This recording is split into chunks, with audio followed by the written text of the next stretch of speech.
Insane in the Membrane. Hello and welcome to the show, Insane in the Membrane. This is Rich Wilson, your old pal, and this week I'm joined by the mighty Darren Harriott. Hello, mate. How's it going, Rich? Yeah, good, man. We had you on before, and it was a great chat then, and so much has happened since the last time you've been on. Dancing on Ice superstar. What's going on, man? Yeah. I mean, it's crazy. It's one of those things you sort of just go, what's the worst that can happen? And I'm currently still in physio. Oh, mate. For numerous injuries, man. Yeah, I did my knee in. I've got whiplash, so I have to get that seen to once a week. I've got a new scar on my arm from when a blade sliced my arm open.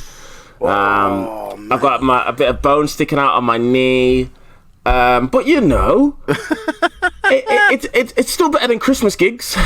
This is it, all in the name of entertainment. Jesus Christ. I know. Yeah, it was rough, man. Mate, could you ice skate before? No, I'd never even been to an ice rink before. I remember Really? I walked in on the first day and was like, oh, this is cold. I had no idea what I was getting into. And I mean, it's really fun. Like ice skating, it's such a strange niche sport because it's one of those things where 90% of people have done it like as a one-off, you know, every now and again you do it. But the amount of people who do that as a job it's like bowling. We've all gone bowling, but the idea of being a full-time bowler is wild. So you meet these, you know, a lot of the professionals on the show. I learnt quite quickly that ice skating is not really the sort of thing you go into out of your own free will. Right, okay. What I've learnt is parents have dreams of their kids being ice skaters. And then they get their kid, like my partner Tiffy, she said, oh, my mum's dream was she wanted her daughter to be a ballerina on the ice. Right, I was like, my mum wanted me to not steal from school. That was it. That was literally, but the show itself is great. Like, it's so fun. Everybody was so nice. I absolutely had a blast. And that's one of the fun things, and you know this, being a comedian, that we can kind of do anything we want now. Yeah. Like, we can be a stand-up, but also you can be a children's author. You know, you can be a musician, a singer, an actor, a poet. You can do you can be like a painter or an artist. You can, you know, I look at like what Joe Lycett does. He does like books of like his paintings that he does when he's bored. And people buy them. I mean, I think he's got a book about bins or something coming out. He's literally got a book about bins, and it's one of those things that's so fun that makes entertainment just, stand-up comedy is so much fun now. I think is that we're able to sort of do, and it's not really one of those things where, you know, because me and you have been doing stand-up long enough. Obviously, you've been doing it longer than me. Where it was kind of that whole thing of if you did an advert. You that's it. You're not really a comedian anymore. It was that Bill Hicks line of, and I was like, mate, I've done about 7. I've done a lot of adverts at this point. So I'm praying for adverts. That's what. Mate, get yourself in on. Get yourself in. When I say adverts, it's mainly voiceovers. They're the only ones that I really get is voiceover adverts. Never get anything for free though. Got it. You know? No, I've done like Uber Eats. I've done like Mini. I've never had one thing for free. Not even like a side order from Nando's. You get nothing. What? No, I know. People are like, oh, but you get free stuff from Nando's. Never had one thing. You don't. Mate, no. Isn't there this mystical black Nando's card that there's only a certain amount of them? And depending on your level, like sort of how sort of well known you are. Do you know how it works? No. The black card. So I first heard of the black card from Carl Hutchinson. Yeah. Yeah, the Geordie guy. Yeah, because he did a corporate with Chris Ramsey. Right. They did a Nando's corporate, and he's like, I got it because I went in there. And I just made them laugh and said, obviously I love Nando's and all that, and they gave it me. But the key is you can't ask for it. You can't do that. Once you ask for it, you do not get it. That's how it works. Oh my god! So, and how it works is you get a starter, main, dessert for up to 6 people, absolutely free, every single day. But you don't get any, because Nando's sold alcohol. You don't get any alcohol. There's no alcohol included. So when I was with him, he would just go over in and go, "Hey, anybody want Nando's?" We were like, "Yeah, I'm desperate to get one of those black cards. I really do." Yeah, but that's it. Don't ask for it. Don't ask for it. I mean, I don't want one. I'm not interested. You'd like one if it got offered, but you know. You know what? You haven't asked. I brought it up, so that is true. You know what's brutal about it? It obviously it's based on like whether you're an influencer or whatever, and they check your social media every year to see whether you're like on the rise or not. And just imagine you have one and it gets taken away. Oh, fucking hell! Brutal. That's awful, isn't it? That you get that letter in the post, or however they do it, that email. And then you're back. And then you're back at the Glee Birmingham, and Rich, you got your Nando's. Let's get a Nando's. Yeah, about that. It's all changed. and it'll go round like wildfire. Wilson's lost his Nando's card. The next time I see Carl, I haven't seen Carl in a few years. I will say that to him, and I'm hoping he's still got it. Because I heard there was only so many of them. There wasn't there wasn't a infinite amount. There's a finite amount. You might get a Nando's corporate one day. You never know. I'm eager for it. I'll take the bad gig. I'll take it if it's a horrible gig just to be in there and get one. I don't care. That'll be my pay. I'll be like, yeah, keep it. Give it a club card. Well, now you've smashed your body to bits on the ice. Surely you're eligible. Everyone knows who you are now. It's really elevated you. I mean, you were already up there, but now this has just shot you through the fucking roof, man. Yeah, it must be weird for you. It's been really fun. The thing with Dancing on Ice is that I learned quite soon is that the audience it's very different. It's different to sort of a Love Island audience. It's not even really like a stand-up comedy audience. It's more like a family audience who are at home on a Sunday afternoon watching ice skating. So it's always quite interesting because I know that that's an audience that I would never reach normally because we do stand up in clubs, and that audience generally with stand up in clubs. I mean, I find that most audiences are like all under 35 now. Like everybody in stand up seems to be very well. Again, I'm talking about like the busy cities. I'm sure if you go a little bit out, you'll see it a bit older, but everybody seems quite young and quite young, quite cool, metropolitan, living in London, that sort of thing. So I don't really get to that audience that Dancing on Ice has, which is sort of like the, more middle-aged, sort of elder couples and families who would watch an ice skating show. So it's nice to, speak to them a little bit. And I've no idea what it's going to do for my career, but ultimately I had a good time. And, I did that, when you're a comedian on any of these shows, you've always just got to be funny. Yeah. Like, even if you're mad, you're pissed off, you feel like you've been mistreated or anything like that, you've just got to be funny. Yeah. Because it's your job. I knew going respect, into... Yeah. It's like, you've done it when you do a TV show or some sort of panel and you're the only comedian.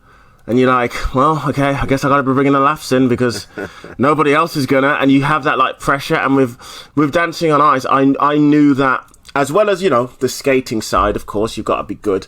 But as soon as Holly and Phil asked me a question, anytime, I knew I had to be funny. So they would come up to me, and it was really nice because the producers would come up to me and they'd go, "Oh, we've got questions for you." And every week they'd ask me questions because they said that I was being funny. I was the only one who was trying to be funny. So they would ask me a question, and sometimes I was silly, over the top, funny, and they said they really liked that. And I went, well, yeah, because I know that for a show like that, being the best ice skater is not going to get me where I need to be, really. No. Like, winning the show's fine and would be great, but I know that in 5 years' time, no one's going to be booking me because I'm an ice skater. No, true. in 6 months' time, they're going to be booking me because they saw me and they thought I was funny and likable, and I showed that I could be funny on live TV.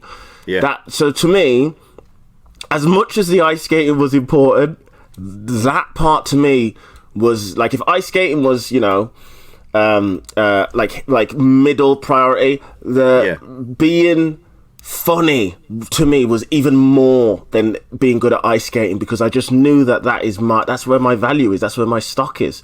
None of us are professional ice skaters. No one expects us to be amazing, but they do expect me to be funny because that's my job. So I had to make sure that I did that all the time, and that's like an extra little bit of pressure that nobody else had to go through on the show. But then again, I put myself through it because I knew that was what I did, and you wouldn't notice it when you watch the show, but I would, I'd get like 2 minutes before they'd say, "Oh, Darren, we've changed this question. Holly and Phil are going to ask you blah, blah, blah, blah." And I'd be like, "Okay." Oh, wow. And then I'll just be sitting there going, "Okay, where should I go with this?" Blah, blah, blah, blah, blah, in my head, just working out what the question is, because I know that I've got to do it. And they've never had on the show a proper stand-up comic. Like, like a modern stand-up comic. They've never had somebody like us on the show. I mean, they've had a comedian on, but it was like Joe Pasquale.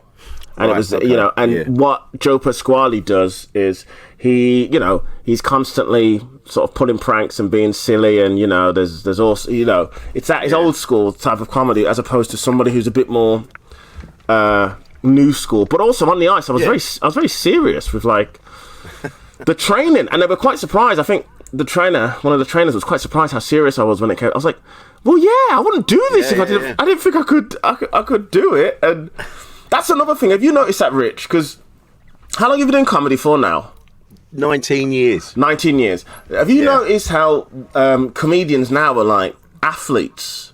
There's like athlete comics around, man. There's like CrossFit superstars. There's like proper fit athletes. I can't remember who it was, but I was talking to a comic and it was like, I miss the days where like comedians would be like doing coke in the green rooms and like they'd be like hammered on stage and all. I was like, I don't see.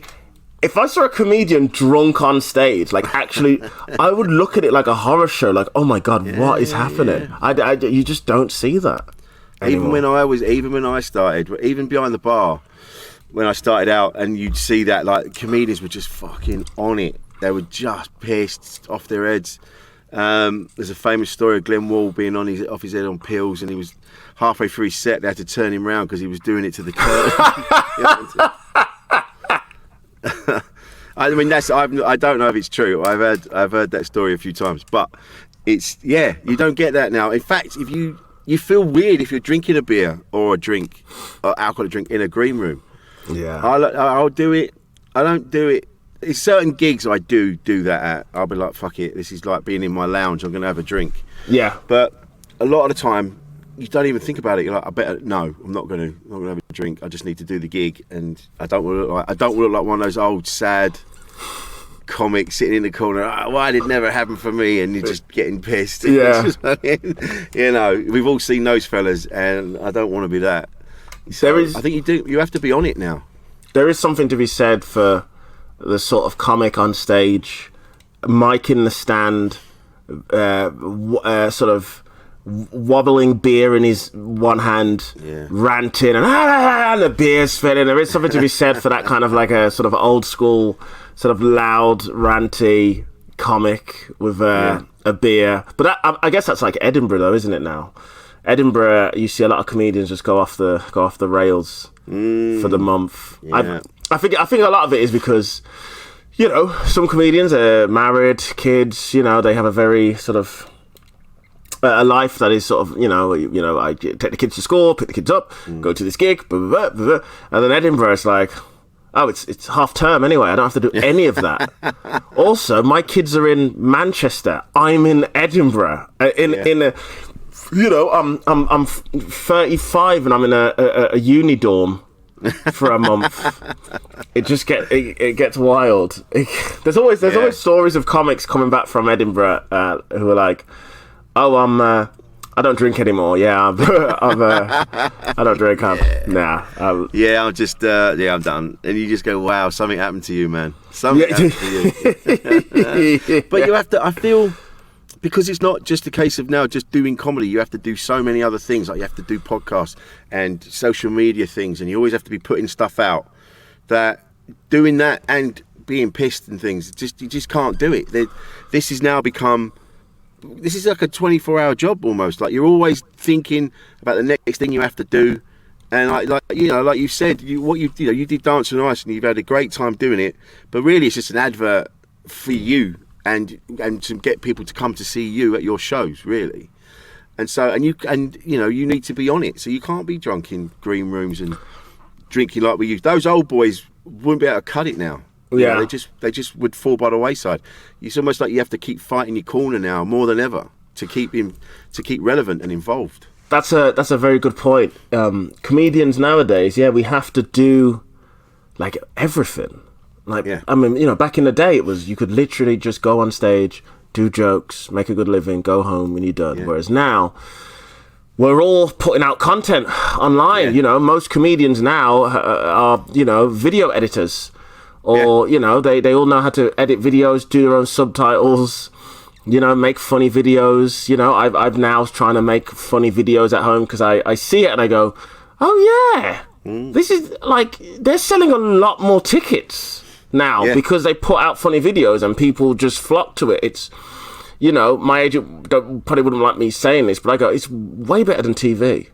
Yeah, pulls in way more numbers than TV. If I would give up, I would happily give up 6 months worth of solid TV work for a clip. No, I'd give up a year's worth of solid TV work for one clip that gets 10 million views on any social media platform, because I know that those views are going to equal people following me, and I could tour. I could have a really big tour off one clip, and everything it's crazy. It's crazy. I mean, there's a few comics now who, you look and you go, whoa, you're so, I was following you. Whoa, your social media, you've got 1 million followers now. What happened? And you look and you go, oh, that video got 5 million views. Oh, that got 10 million views. Yeah. And all of a sudden, they're in a completely different space with different people offering them so many different things. And all they have to do is just go on tour. I mean, you can look at Nigel Ong. Like, Nigel just left everybody completely, and he's like, I'll just do YouTube stuff and sell out the Apollo. Off the back of that. What? Oh, whatever, Nigel. What happened to us at the Pleasance 4 years ago, mate? Well, who do you think you are? Come back. That's so funny. He's gone. You're gone. But isn't it funny though? That we're talking about this now, but when we started out, when you think where you came from, now we spoke about this before on your episode. We talked about where you grew up and how you grew up and the environment you were in, and now you're on TV ice skating. How fucking mad is that? It's wild.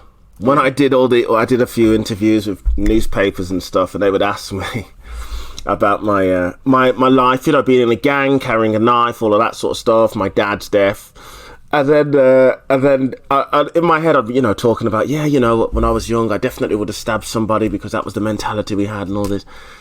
And then it'd be like, so, you're doing Dancing on Ice with Joey Essex and Ekin Sue and Vivian, a drag queen. And I'm like, yeah, I know, it's weird, isn't it? Everything has really changed. The blades in my hand are now on my feet. Like, what is going on? It's such a strange life, because I do think about the way things were when I was younger and how different things could have been. Like I said, I definitely would have, stabbed somebody or been killed or stabbed or whatever myself. And then to, exactly 20 years later, I'm doing a ITV entertainment show in a pair of gold tight shorts, skating around an ice rink. It's and the thing about the show that was great for me was all my family came. So when you do the show, you get 6 tickets. When you're on the show, you get 6 guest tickets. They sit in the family area. They'll be on TV. They'll all be interviewed and all that sort of stuff. And so all of my family came to every single one. I had literally, they all took it in turn. So my aunties this time, my uncles, cousins, mom, my mom came down. It was great, and they've all been on ITV cheering. They had banners and all this sort of stuff. And you know, my family, you know, it's pretty similar to your family. They're not a TV family, but you know, but they support me. They're not gonna, you know, they're not a TV. It's not like they're trying to get guest tickets to places. They've never been to a show before, so they're all coming down. And being on the TV and cheering was amazing. Like, that was probably my favourite bit about doing the show, was they all got to come down and see me. It was great. Yeah, I bet it was amazing. Yeah, it really was. But isn't it funny, if you think back to younger you, when you're wandering around with a knife in your pocket, saw that older you was going to be doing this now. It's ridiculous. It's ridiculous.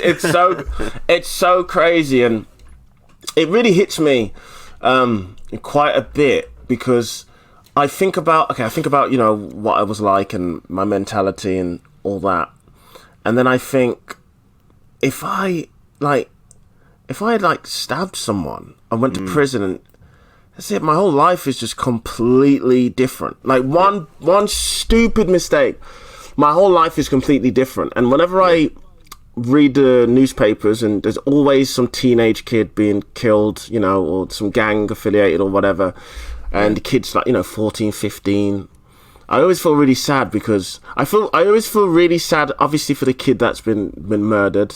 Yeah. But I also feel bad for the kid that's done it, because I guarantee if you just speak to the kid, probably just very much a kid still, who just had a moment of madness. Like, I was watching one, I can't remember what it was, like a London thing about gangs, like a film. Right. And they showed this one kid who stabbed another kid and killed him.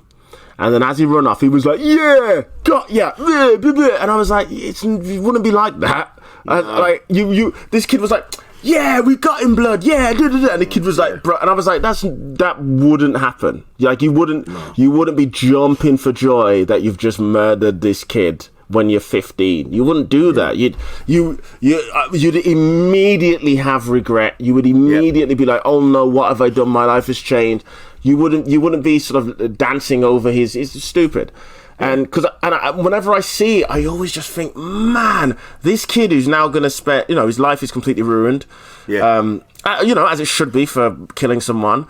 But I'm like, God, it could have just been so different with just a blink of an eye. It's a blink of an eye difference from doing something like that and not doing something like that. And, you know, because I always look at it and go, that could have been me so easily. So there's a part of me that always sees these other kids and goes, you could be me now. You could be doing this. It's it always really gets me, that. Yeah, there is that. I think they need to realise that trying to impress their mates, like the other members in the gang, ain't the be all and end all, because that's not going to be around forever, is it? For whatever reason, they're going to. Some of them will get banged up. Some of them are going to get killed. Some of them are going to whatever. They're going to go off. And you're going to be left with what you did forever. I mean, how many of your mates from high school do you still even talk to? You still even know? When that's them in the gang. They're like, no, these are my boys for life. What? You're still going to be hanging about with these same guys doing the same thing in 30 years? It's not going to happen. No. But at that time, you think it's all about them. You think they're all about you. And nah, these are my boys. We're boys for. And it's never ever like that. It's such a waste. It's it's such a shame that you know, because it happens so much now, and I can only imagine how worse it is with social media and you know, because I didn't have it. That's the thing. I'm old enough where when we had MSN Messenger at school. And MSN Messenger, talking to my mates, was the reason why they all beat me up in the gang, because we had an argument on MSN Messenger. There was no Facebook, there was no MySpace, there was none of that. So imagine, because MySpace came out a year later. So I left school in 2005. MySpace, I had MySpace, I think near the end of that year, but I'd already left school. So I can only imagine what things would have been like with MySpace. You and your mates arguing about who's in your top 8 and what song and all that nonsense going on. It would have been really bad. And now, of course, you've got all these apps You've literally got 12-year-old kids who are able to edit videos, edit YouTubes, make great thumbnails and all this. If you've got a beef with somebody, you can easily make a song and a video. That's what drill is. That's how drill has got so big, because drill. Really? Yeah, because so obviously when you look at normal music videos, it's all produced by somebody who does music videos for a living, somebody who probably does a film, a TV show, etc., etc. Drill music, because obviously it's all about the hiding their identities and the balaclavas and a bunch of guys. 9 times out of 10, when you watch a drill video, it's terrifying. You're like, right. I wouldn't want to be near any of these. There's like 30 guys, hoods up, gun fingers. I don't want to do that, and it's because it's their own friends, normally the ones who are in their crew, who are probably under the age of 20, who can edit videos like an absolute boss, and then they can put these videos out every day, and it helps them with their anonymity as well, because they don't have to contact a video editor, because they've got like 5 in their crew anyway. Because when you go to school now, a lot of schools don't really do textbooks anymore. It's all sort of like online. It's all iPads and computers. So there are, whereas, when I went to school, we had IT, where we had to go into a room to have computers. So that's why they're so good at getting videos edited. Now, I mean, you know this because you do a show with my podcast, Shame is Delicious. We have to get a thumbnail guy. We had to find a separate thumbnail guy who, that's what his job is. He makes thumbnails for YouTube. He knows exactly what YouTube to get the algorithm. Okay. And that's his job. I pay him once a week to make one thumbnail. That's his whole job. It's crazy that this is like a career that you can have. Yeah. And he does really well off it. He's very good. Yeah. I think I'm lucky I've got producer Paul. He does all that. He takes care of everything. I don't have to worry about it. You're lucky. And what I love is that producer Paul loves new tech, and he loves new things, and so when he finds a new way of putting these videos together, he gets all excited, and I'm like, I'm so glad I've got you, because if it was just me, I'd have one thing and it wouldn't change ever. I'd have a complete stencil. It's a nice stencil. It's fucking great. He does it all. He goes, right, I've just found this new thing, and I'm like, all right, I trust you, and let's do it. And we do it, and it's always brilliant. It's always brilliant. So these people, like you say, they don't even need managers now. They don't need agents, and they don't need record labels, and they don't need. Yeah, they do it themselves. It's a good thing. It really is, especially because obviously we're comedians, so we can talk about comedians. There's a lot of comedians who you look at and you go, I can't see a comedy, like a modern, like an entertainment comedy agent, shall we say, representing you. No. Because I don't think you are. First of all, it sounds horrible, but I don't think you as a person fits TV. Like your material, the way you speak, the way you are, the way you look. It's probably not going to work for TV. But what you can do now is you don't need it. No. If you've got the drive, you don't need an agent anymore. No. I've got terrible drive. I need an agent. I need somebody to help me with my diary and sort all this out. But there's a lot of guys and girls who learned how to edit videos, put videos out every few days. Yep. And they're really and what's happened now is there's almost a divide, because I do quite a bit of TV, and I'm not popping on socials, but there's people who are popping on socials who do zero TV. And a lot of and what's quite funny is the people who are popping on socials, who are doing really well on socials, they're selling way more tickets than me currently on a tour, because it's shifted. It's shifted heavily into the people online. So now there's guys like me who do quite a bit of TV, who's trying to catch up with the internet socials guys, because when you think of like selling tickets on a tour as a comedian, and I keep bringing up selling tickets on a tour as a comedian, because essentially that's kind of everything that we do. Yeah. Like, I didn't do dancing on ice because I wanted to ice skate. I did it because I wanted to, it's something different, but It helped me sell tickets on a tour. People know me. That's the whole point of you do all these things is, you want a bit more visibility and stuff. And exactly, But the guys who are, working their butts off, putting out these clips, they're usually doing really well on tour. And what I tell other comedians because there's a lot of comedians who are like, oh man, all the content, man, I don't want to do any of it. And I'm sick of seeing it. I go, the world is a big place. It's very big. Like, my Instagram used to be full of just people in a podcast studio, people posting clips of crowd work, people posting, and you go, it looks big to me and a lot because I'm in that world. But, your friend doesn't have that at all. Your friend does not have constant podcast. They don't. At all. Also, if you're a comedian, you can just mute. Like, there's no shame in I've muted so many comics who are my friends and I like them a lot, but I've muted them because I'm like, I don't need to keep seeing these every day. I don't need to keep seeing it every single day, and it's healthy, man. I actually think it's good for your mental health to just mute. Because obviously, I don't want them to think I don't like them, because I do really like them and I really respect them and I think they're very talented. But some of the posts, they just don't do me any good.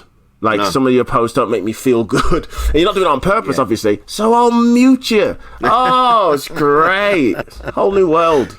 Yeah, I've done a bit of that, and I'm sure it's happened to me as well, because you can tell by the engagement when you post stuff. There's not many people, not many comics engaging in this. Rich, I've been muted, man. I've been muted. I know I have. Rich, I know a few comics, and I've looked at my stories and I've gone, so-and-so's never watched one of my stories. I'm muted. I've been muted.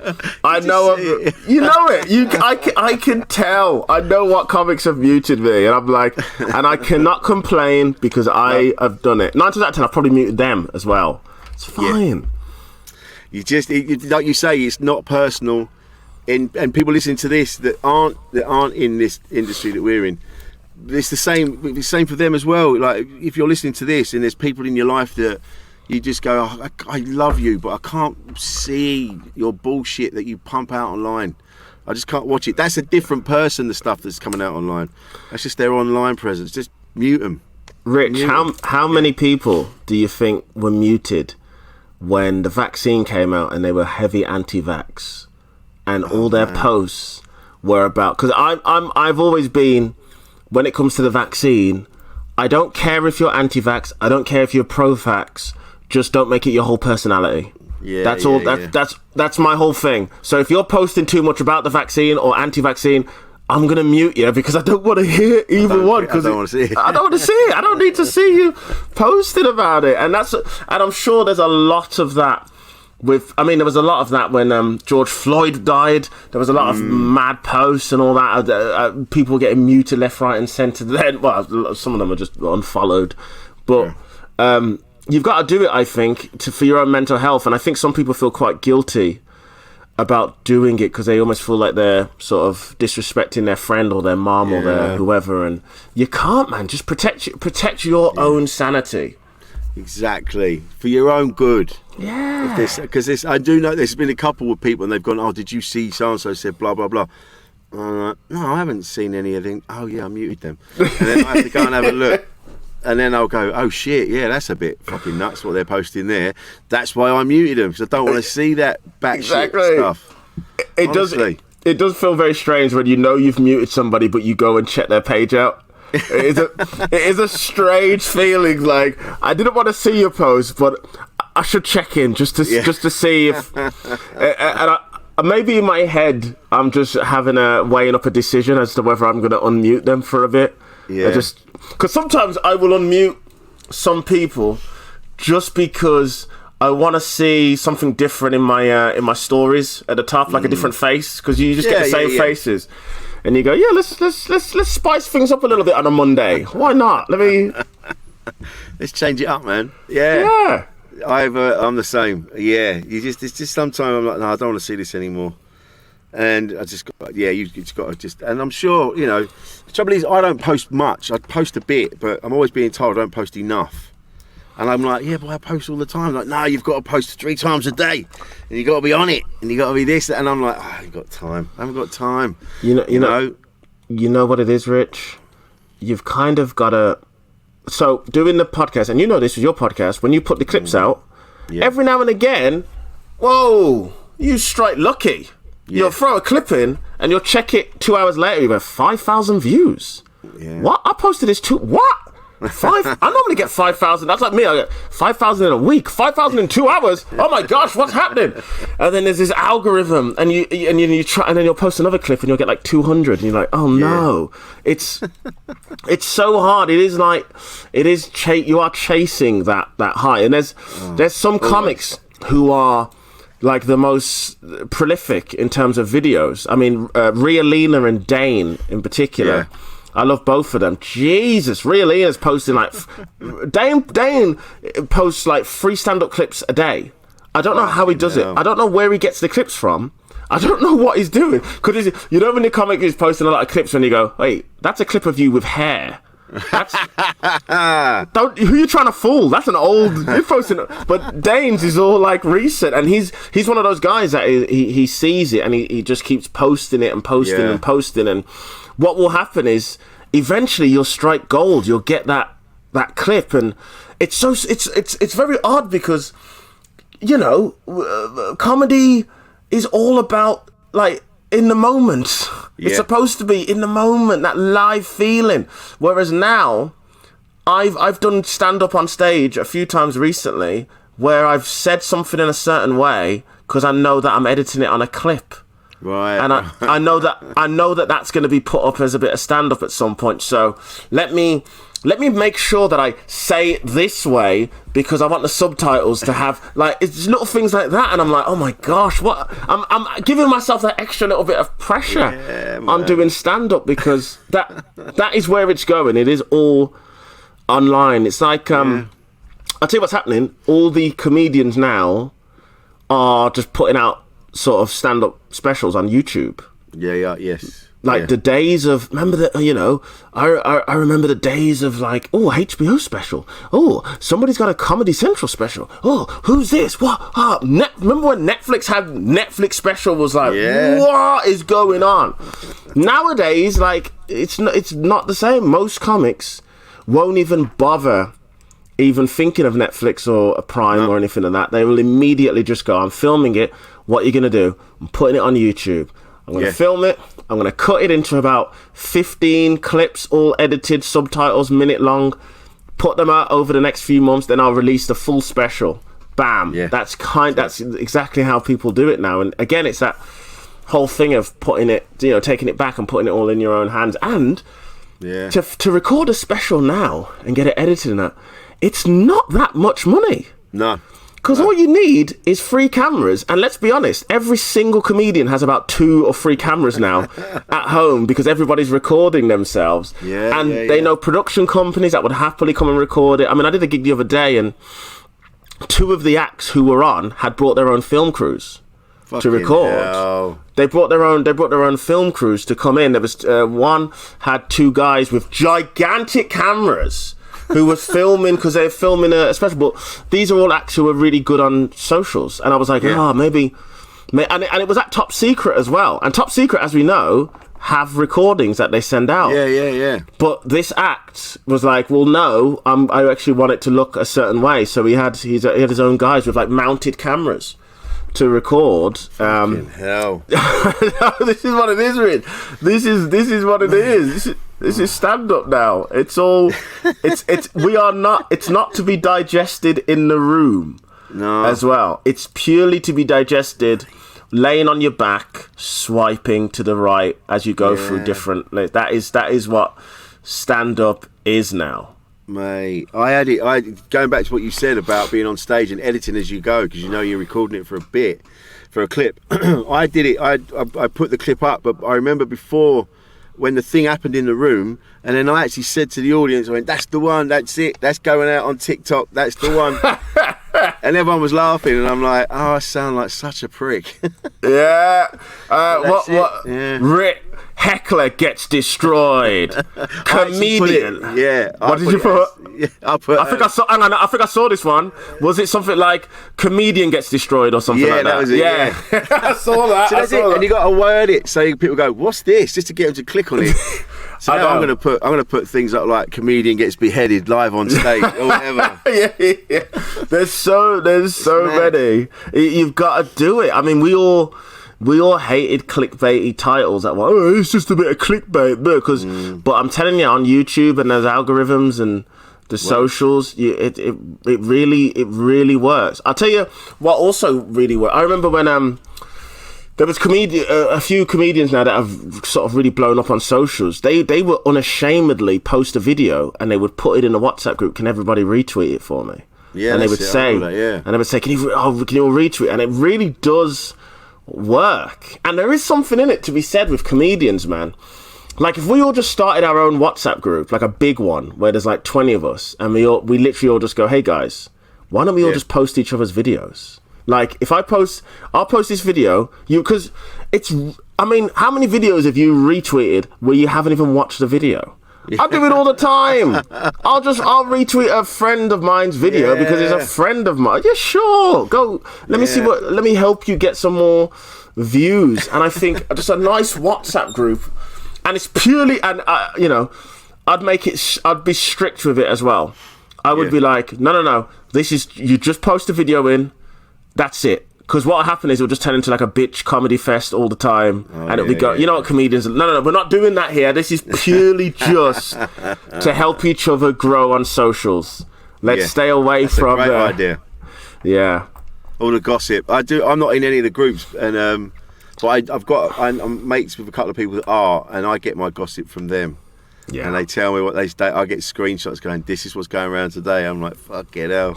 Just such a bitchy bunch of bastards. Honestly. There's always something, isn't there? There's always something. I mean, comedians arguing with other comedians is something that, I'm not used to. I mean, I did my first gig 2006, and the idea of comedians like trying to get other comedians to not be booked for gigs because they don't like their jokes is insane. Hell, it's insanity to me because people wonder why audience members can be so brutal online, like doxing comedians. You do a joke, they don't like, this comedian's a racist, and then they'll the thing about that makes us so easily accessible is all we're doing is promoting where we're going to be. So if you hate us, you just get our tour poster. You can then contact the venues on Twitter, which people do. I've seen do for other comics, and say, "Why would you book this guy? He clearly hates black people or hates Asians." And people wonder why that happens, and it's because a lot of comedians attack other comics for doing jokes that they don't like or don't agree with, and I just think it's very strange to me because everybody's level of honesty is different. You got into this industry for different reasons because I got into this industry, and not everybody got into comedy because they have a happy, sunny disposition. They had a great upbringing. They have a great life. I got into comedy because I had pain in my life. So my comedy is always going to have some of that pain in it. But to other people, that pain might be like, whoa, this is too much. But but it's like my pain. Like why am I not allowed to sort of talk about comedy and do it in this way? It's the strangest thing about comedy now. Yeah. Probably even more stranger to me than the whole online sort of YouTube clip comedy, because I always used to think that comedians were like properly together. But yes. Yeah. That was it, right? It's us. Yeah. It's us versus the agents, the reviewers, the audience members, the bad bookers. That's us. And yeah, man. Yeah. And I remember there was one particular older comic years ago. I think I just started doing comedy, so I was the other side of the bar now. But I remember talking to him. No, I was behind the bar. And I remember saying to him like you get here just before you're on, and then you fuck off. Like, what's all that about? And he's like, these aren't my mates. They're colleagues. I've got friends in the industry, but I know them and we work together, and there's no animosity. But I'm not here to see them. I'm here to do a job. I'm just doing my gigs, and then I'm fucking off. And I was like, ah, shit, I didn't realise. I thought everyone was a pal, everyone was a mate. Yeah. Everyone. It's now ahead of you its find time. you've got your pockets now. You've got certain, like, I like to get on with everybody, but there's certain people that I would call up or I would text. And there's other people that I don't know in that way, so I don't. But Yeah. But I'll message people online, like with you, if I see you in a decent pair of shoes, which is often. Thank you, And I sir. fucking love that. Couple So of I'm always style like, icons we are. mate, you know what? I say it all the time on here. Footwear is so important, and you shall be judged if yours is lacking. You know what I always think of when footwear. I think of that John Bishop was talking about how I think he was doing a gig in Liverpool when he was doing weekends, and he would say, "Oh, the worst thing you could do was like die on your arse on the first night of a weekend, because then you'd have to come back and you'd have to face the bouncers and them, and nobody would want to look you in the eye." And he'd go, "That's why I always wore a mad pair of shoes." He said, because that way they'd always look down and be like, "Fucking hell, you're wearing cowboy boots." That's great. It's important. It's important. It For is. various reasons, but that's what I mean. So I'll message you and go cracking wheels, man. But that's it. So you do. There are pals. There are pockets of you that you make friends and you're in WhatsApp groups and things like that. But then that's the same with everything. But yeah, it isn't as everyone in it together. That I think some people get on. They jump on these pylons because they see it as I'll get another person out of the way because they're the reason I'm not further up the ladder. So if I get a more successful comedian out of the way, then that'll help me. They attach their name to a controversy, so they'll be tweeting about it or they'll be doing something, so their name's involved in it somewhere. What? And you're like, just fucking don't. What always gets me is, it's like, do these people not see that it could be you tomorrow? Like, it doesn't. I think what happens is people always think it has to be the extremes. It has to be a comedian on stage saying, every offensive racist word with a joke that doesn't really land as well. It has to be that. Well, no, sometimes it could just be, Nish Kumar had dinner rolls thrown at him at a charity gig because he talked about how bad the government was. Yeah. And it's like, and then he got ragged through online by all the sort of Tories who are anti-Nish. And I know Nish, sort of pushes at the Tories online and whatnot as well. Yeah. But it's just like, you see how easy it could be if you just do material that somebody doesn't agree with. It doesn't always have to be, this person was saying, all this horrible stuff about, trans women or something. It doesn't have to be that. It could be such a little thing. It will happen at some point to a comedian who just says they don't like dogs. They'll be like, that's what's going to happen. They'll just do material about how they don't like dogs. And I tell you now, they will lose gigs. People will be like, how do you not like dogs? What is going on? Because that's kind of where we're at, this outrage. But then, you on the other side, if I'm just playing devil's advocate, it makes comedy feel exciting. We're dangerous. Mate, I know what you mean. And then again, you kind of go, there's no such thing as, all publicity is good publicity and all that sort of thing. And I don't know, but it is getting a bit. Even the other night, I did a gig in Reading, and I'd done a bit about kinky sex. And it's not even graphic. It's just saying that the thing is with kinky sex, once you've both finished, all you're left with is admin. Like, you've got to pick up after you've got to tidy up. And that's all it is. And I do this bit about my wife coming down from the ceiling like Tom Cruise down a lift shaft. And my wife has seen that joke many times, and she laughs at it, and we laugh at it. And so I did that the other night, and then I was doing some more stuff. So I was about sort of 7-8 minutes away from that material that I'd just done. And then this woman put her hand up. And I'm like, what's up? And she just said, why do you think it's okay for someone like you to talk about kinky sex? I went, what do you mean? Like, she said, well, why do you think it's okay to talk about those things? And I went, well, because it's my life. I mean, we all get up to things, we all do stuff, and we should be able to talk about it and laugh about it, And I said, why? What's the matter? Do you have an issue with this? And she went, I just don't think it's appropriate to be talking about it. And I went, but what if we go down that road and we try to cater for everybody? We won't talk about anything. And and it's not even. It wasn't even a controversial bit. It's just about the fact that if you indulge in kinky sex and toys and tying up or whatever, when you're finished, You've got Yeah. to tidy up, and you've got to put it all away, and you've got to untie each other or whatever else. It's ridiculous. It's a stupid bit. Yeah. She got so upset. Yeah, And I just thought, what the fuck, man? you know what can happen with stand-up, that it's always something that we all forget sometimes with hecklers, and it just made me think of it. You don't know how you look to audience members. No. True. And how you come across. So, like, as in, like, obviously you're being funny, but to her, she might like, he reminds me of my dad. He reminds me of the guy, of a teacher. He reminds me of this. And so the way she's like, you shouldn't be talking about it triggered something in her. It got her thinking about someone. And she's like, well, because the way she said it, it sounds like there are people who look a certain way that she would be okay with that, whether that's a woman or whatever. But you saying that to her is like, no.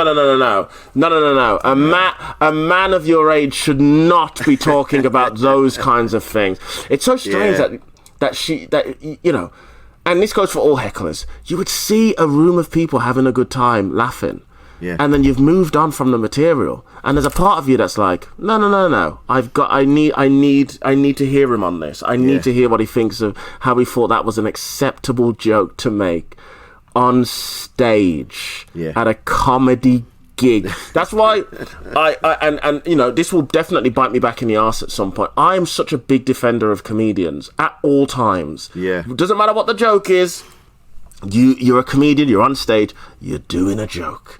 That, like, you know, the best sort of response to anybody who goes, why do you make a joke like that? I'm on stage. I'm doing comedy. I'm not, you know, tweets are always harder because you don't really know what people are tweeting. And I would also say podcasts have made it very hard because, you know, 9 times out of 10 on the podcast, you are trying to be funny, but sometimes you're just talking. And and when the mob comes for you, they go through your podcast clips going, he laughed at this, and it's like, come on, guys. I mean, how many hours of podcasts have you done, Rich? Hours. There's probably stuff that if somebody really hated you, they could go, let's get him. Let's get him on that. And and there's stuff we've edited as well. Like, that's the thing. I've got into something with a comedian, and we've been laughing, and it's been really close to the edge. And it's afterwards, I get a message going, we're going to have to delete that. And I'm like, yeah, we better delete that. Because it's just two comics having a laugh. But it sounds like we're saying, it's okay to laugh at whatever it was we were laughing at. Mate. And you go, actually, we need to not put that out. Because it'll get misconstrued. The completely. Context won't be there. The best thing we've got for our podcast is we have a female producer who is very, very left and used to work for the BBC. Right. And it's the best because me and Isha need that. We need it. We need that because some of the stuff, because we will just make horrendous jokes constantly. And she'll go, like the other day, she went, we're going to have to take the AIDS stuff out. That's literally what she said. I mean, Isha were like, fired.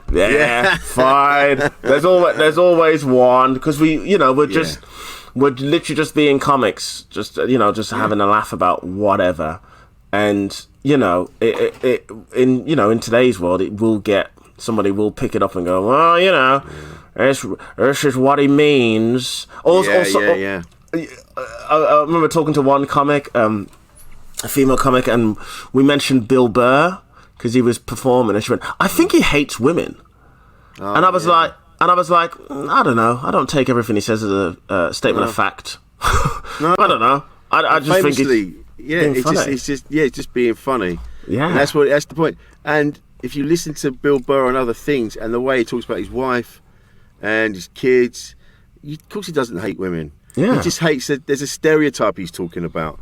Yeah, and that's what he's joking about. But he's not saying all women are shit, they should all be, you know, it's not. He's making a joke about it. And that's when you see these pylons, and there's been one recently, and I was looking at it. And like, I've seen that one. And then people had sent me the clip, and I went, all right. I said, so it's not really my place to say whether what was said is racist or not. But from what I can see, he's actually talking about the word. And why it's bad. He wasn't, and I'm like, but then I wouldn't even. I wouldn't even use that word as to explain that. It's not even my place to get involved in that. You kind of. I always stay out of it. Yeah. Because I'm always on the side of a comic on stage. Yeah. So I always, even you know what's going on there and all that. I'm like, yeah, but he's on stage doing comedy. I mean, I don't like in that joke in question. I'm not a fan of the joke. I don't think it's a particularly good joke. But that doesn't matter. That's not the point. You know, unfunny joke is the birth of a funny joke. That's kind of how it works. You know, but. I'm always just like, they're on stage doing comedy, but then you get other comics getting involved, and then you get other, then you get members of the public who are all involved, and then what happens is, boy, did it spiral quickly. I mean, literally, the 2 hours later, they've got other clips of this comedian. Then they've got this comedian's parents involved. Oh, God, material of their parents involved, and it's like, what? And then you can see people going on podcasts where they're also doing similar jokes that people were annoyed about on the podcast with other comedians, and then they're finding the tour dates of the comedian, and then they're contacting the tour saying, why would you at this theatre book this person, clearly a racist? Here's the clip. And it's like, guys, this is exactly what happens. This is why I you know, if you don't like the joke and all that, fine. You don't have to like the joke. If you know, you can kick up arms online if you want, but I just don't agree with getting their parents involved. And now and the comedian in question didn't make it easy for themselves as well, because they did put out some stuff going against the left and all this sort of stuff, and making jokes that people on the left might be racist as well, and all this other stuff. And it was like, yeah, I get where you're trying to be funny, but be careful, because there is a backlog of stuff that people have got, and it's gone pretty bad. But that's what can happen. And for me, even if I agreed with the people coming at the comic, I still wouldn't be public in a way where I'm like, yeah, why would you say this? Blah, blah, blah. Because guess what? Tomorrow it could be me. It could be me so quickly. It could be you. It could be any one of us. Like they're on a stage doing comedy. You know, jeez. And it's there's no room for that comedian to say sorry. Oh, really? Do you know what? You've raised a valid point. I'll take it on board. I'll be more careful going forward. It's that need to absolutely destroy that person's life. And there's not enough to just say sorry and go, yeah, you're right. I'll think about it. It's like, no, you have to be destroyed. I have to ruin you. And they get such a fucking boner for it. It's really that power. And then they go, yeah, we got him cancelled. We got him ruined. We've ruined his life. He now can't pay his bills. He now can't pay his mortgage. He's going to be homeless. He hasn't got any money for his kids now because he said that thing. And you go, no, it didn't deserve that. There needs to be a conversation. But what you're doing is getting this fucking massive boner for just destroying lives. And so it's absolutely crazy. And it's fucking nuts, man. You don't need to do that. Have a word with him, you know, flag it up like you said. But that needs to destroy. You just... You know, just to mention Bill Burr again, Bill Burr said the best thing he's ever done, because he's had a few controversies online for jokes and whatnot. He said the best thing you do is just don't say anything. Don't apologise.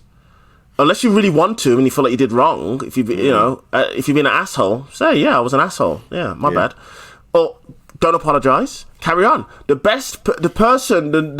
would say the number one comic who is the best at getting in trouble for jokes and staying on the bus and just riding it and never get off is Jimmy Carr. Jimmy Carr's the best. Jimmy Carr, I've not seen a comic get in more trouble online for jokes.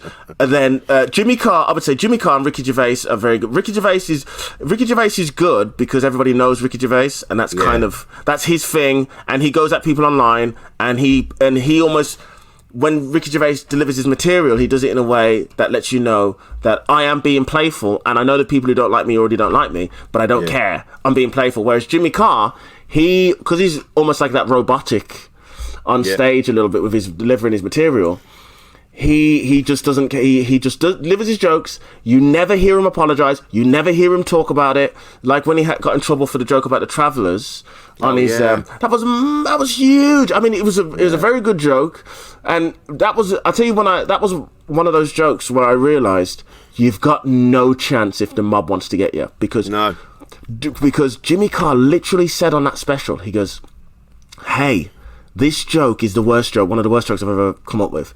This is the sort of joke that can get somebody cancelled. I know this is a really, really dark joke. Are you ready?" He set it up. He does the joke, right? His material, his show was called His Dark Materials, as in, it's dark jokes. Also, the front cover, he's in a coffin. Like, he can't tell you anymore that this. There's all he needed was like warning tape over his mouth or something. Yeah. All the signs were there that this is gonna be a mad, edgy. If you don't like dark jokes, stay away. Ricky Gervais always calls these special, Supernova or something, and then he's doing all these horror. At least Jimmy Carr lets you know. Listen, this might not be for you, and even he still got all that.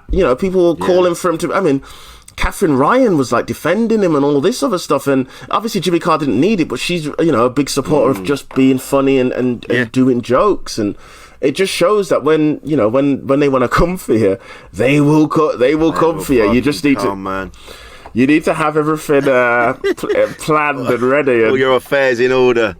There is like stages for it, isn't it? Like I think the first stage is like protecting your own tweets. That's when you go, oh, these tweets are all protected. Here we go, and then the YouTube channel goes to private. It's like little stages, and you go, oh gosh, it's all kicking off. Well, I look forward to when it happens to us, man. mate, when it does, I want this episode. You have my full. I'm fully cooperating with you to release this episode and say Darren talks about his impending. He said it was going to happen. He said it was going to happen. It will happen to all of us one day. Bloody hell. Well, that's when we'll start a WhatsApp group. The cancelled. Cancelled. Yeah. Bloody hell. Darren, this has been lovely. Thanks so much for coming on, man. Thanks for having me, buddy. It's just really nice to see your rise, see where you've come from to where you're at now. It's fucking lovely, man. Honestly, genuinely pleased for you. You're always one of those comics that I always like seeing in the green room. I'm like, oh, Richard's on. Great, we'll have a good time. Have a nice time. Yeah, it's always good. I like that. That's one of the fun things about comedy. Is, where ships sailing in the night, but occasionally those ships will just meet up for a little bit. Yeah, and it's just nice, isn't it? It's a nice place to be. Where can we find you on the socials, Darren? Yeah, just find me all socials at Darren Harriott. Everything's on there. The tour starts in September. Roadman, do come to that. Also, my podcast with Ishan Akbar, Shame is Delicious. Do give that a listen or a watch ski on the old YouTubes. Nice. Nicely done. Lovely. I will say, before we go, you mentioned Joe Lycett at the beginning. I owe Joe Lycett an apology. So a few years ago, his book, I can't remember what it's called, Parsnips. The one. Yeah, Parsnips Buttered. Yes, Parsnips Buttered. Now, I knew it was coming out, and I bumped into him when I was with my ex Jade, and we were at the Glory in Haggerston, and he was there, and we went up, we were chatting to him, and then I was a bit pissed, and I went, oh yeah, I love the book, man. Yeah, it's really, you can really tell it was written by you rather than someone else. He sort of looked at me and he went, thanks, mate. And I didn't but I hadn't read it yet. But I was pissed and I didn't know what to say. I wanted to say something nice, so I said that. And it wasn't until I read it and I went, oh my God, these are the letters that he sends to, like the sending letters to the council. Yeah, he does, that. And I'm like, you fucking dickhead. Yeah, I know he won't listen to this, but if anyone knows Joe, just tell him Rich Wilson knows he made a fucking idiot of himself that night. Joe probably doesn't even remember, but it's one of those things that stays with you. That's so funny. Yeah, I remember that book. It was literally stupid letters. And stupid letters. Yeah, you could tell that was written by you. Yeah. So I just want everyone to know, I fucked up that night. What a dickhead. That's hilarious. Listen, Darren, thank you so much for coming on. Lovely, mate. This has been Insane in the Membrane. This has been Darren Harriott. I've been Rich Wilson, and we'll see you next time.